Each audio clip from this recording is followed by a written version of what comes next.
জামায়াত ইসলামের কাছে আহ্বান রাখবো, ভণ্ডামি বাদ দেন। আপনারা ভণ্ডামি বাদ দিয়ে অন্তরে কি আছে একটু খুলে বলেন। বাংলাদেশে জামাত একটা বাইট দেওয়ার চেষ্টা করতেছে যে তারা খুব সংস্কারের পক্ষে, কিন্তু বিএনপি খারাপ হলেও একদিকে ভালো যে তারা যে সংস্কারের বিপক্ষে এটা জনগণের সামনে সরাসরি বলে। আর জামায়াত হলো এমন যে মনে ওরা সংস্কারের বিপক্ষে, মুখে তারা বলে সংস্কারের পক্ষে। বক্তব্যটা অনেক দীর্ঘ। জামাত ভণ্ডামি করে, ভণ্ডের দল, এদেরকে আহ্বান করা হয়েছে যে আপনারা ভণ্ডামি বাদ দিয়া অন্তরে যেটা আছেন এটা মুখ দিয়ে বের করেন। তাও কে বলছে?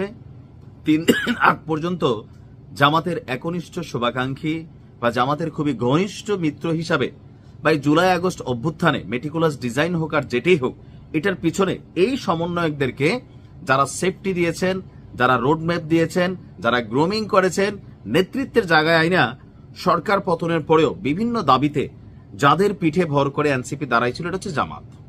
আর এটার রেজাল্ট কি? ছাত্রদের পিঠে এখন আর এনসিপি নাই। 4টা জাতীয় ইউনিভার্সিটি নির্বাচন হয়েছে, ঢাকা বিশ্ববিদ্যালয় থেকে শুরু করে স্বতন্ত্র প্রতিষ্ঠান থেকে স্বতন্ত্র শিক্ষা প্রতিষ্ঠানগুলো, একটা তো দেখেন এনসিপির কোনো অস্তিত্ব নাই। এখন আজকে যে নাসিরউদ্দিন পাটোয়ারি তিনি যে বক্তব্যগুলো দিচ্ছেন, ইভেন আজকে তার এই বক্তব্যের মধ্যে আবার বিএনপির প্রশংসা শুনলাম। মানে বিএনপি অন্তরে যেটা থাকে এটা মুখে বলে দেয়। মুনাফেক না, মুনাফেক কারা? যারা অন্তরে একটা রাখে, মুখে আরেকটা বলে। তো জামাতের যে বক্তব্য, এই মুনাফেকের আরেক নাম হচ্ছে কি এখানে ভণ্ডামি। জামাতের নেতাকর্মীরা আপনারা আসলে বিষয়টাকে কিভাবে দেখছেন?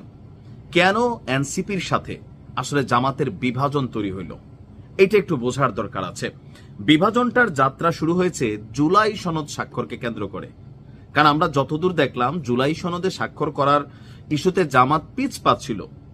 হুট করে যখন জামাত স্বাক্ষর করে বসলো, এনসিপি একা হয়ে গেল। এখন বিএনপি করে দিছে, সরকার একটা শক্ত সাপোর্ট পেল, এনসিপি সরকারের কাছে একটা হালকা দল হয়ে গেল। কেন? যদি ধরেন এই জুলাই সনদে জামাত স্বাক্ষর না করতো, এনসিপির জায়গাটা আরো শক্ত হইতো। সরকার মনে করতো না তাদের উপর একটা শক্ত শেল্টার আছে বা একটা প্রভাব তৈরির সুযোগ থাকতো। কিন্তু জুলাই সনদে জামাত যখন স্বাক্ষর করে ফেললো, বিএনপি স্বাক্ষর করে ফেললো, বাকি যে দলগুলো আছে রাজনীতির মাঠে, এনসিপি ছাড়া এই মুহূর্তে জাতীয় পার্টির তো দাওয়াতই দেয় না সম্ভবত,